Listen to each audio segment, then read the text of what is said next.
কাল ছিল মহালয়া। এই মহালয়া উপলক্ষে আমরা গেছিলাম ড্রয়িং কম্পিটিশানে আমার ছেলেকে নিয়ে। শুধু আমি গেছিলাম তা নয়, আমাদের বাড়ি থেকে আরও একজন গেছিলো এবং আমাদের পাড়া থেকে আরও লোকজন গেছিলো। এই কম্পিটিশানে কিন্তু আমি ওকে প্রথমবার নিয়ে এসেছি। ও এতটা ড্রয়িং জানে না, সদ্য যেহেতু ও শিখছে, তাই জন্য ওকে আমি এই প্রথমবার নিয়ে এসেছি। ও আসতে অনেকটা ইচ্ছুক ছিল, তাই জন্য আনলাম। প্রথমবার এসে ভাবি যে খুব কমজন স্টুডেন্ট থাকবে, কিন্তু তারপরে দেখলাম পুরো দেখলে তো হলটা ভরেই গেছে। প্রায় 170 জন বাচ্চা এসছে। ওপর নিচ ভর্তি করেও তবুও বাচ্চা বসার জায়গা ছিল না। ওনারা বাইরের ব্যবস্থা করেছিলেন। বাইরে কিছুজন বাচ্চা যারা এসছে লেট করে তাদেরকে বসানো হয়েছিল।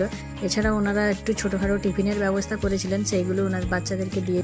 ছোট বড় সব রকমের বাচ্চা এসেছিলো। সবার জন্য সব রকমের ট্রফি ছিল। ছোটদের জন্য কার্টুন ছিল, বড়দের জন্য জলবায়ু পরিবর্তন। এই যে এক একটা বাচ্চা এক এক রকমের কার্টুন আঁকছে, যার যেটা মন খুশি কার্টুন আঁকতে পারে।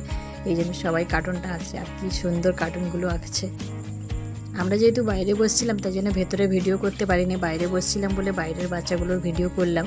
আর ভেতরে যাওয়ার চেষ্টা করব, হয়তো একটু কমে গেলে আমাদেরকে ভেতরে, কারণ এত গার্জেন যদি সবাই গিয়ে যদি ভেতরে ঢুকে ভিডিও করতে থাকে তাহলে সব বাচ্চাদের ডিস্টার্ব হবে। কিছু লোকজন কমে যাওয়ার পরে আমরা এসেছিলাম ভিডিও করার জন্য। এই দেখো এক একটা ছবি দেখো কি সুন্দর, খুব সুন্দর ছবিগুলো এঁকেছে।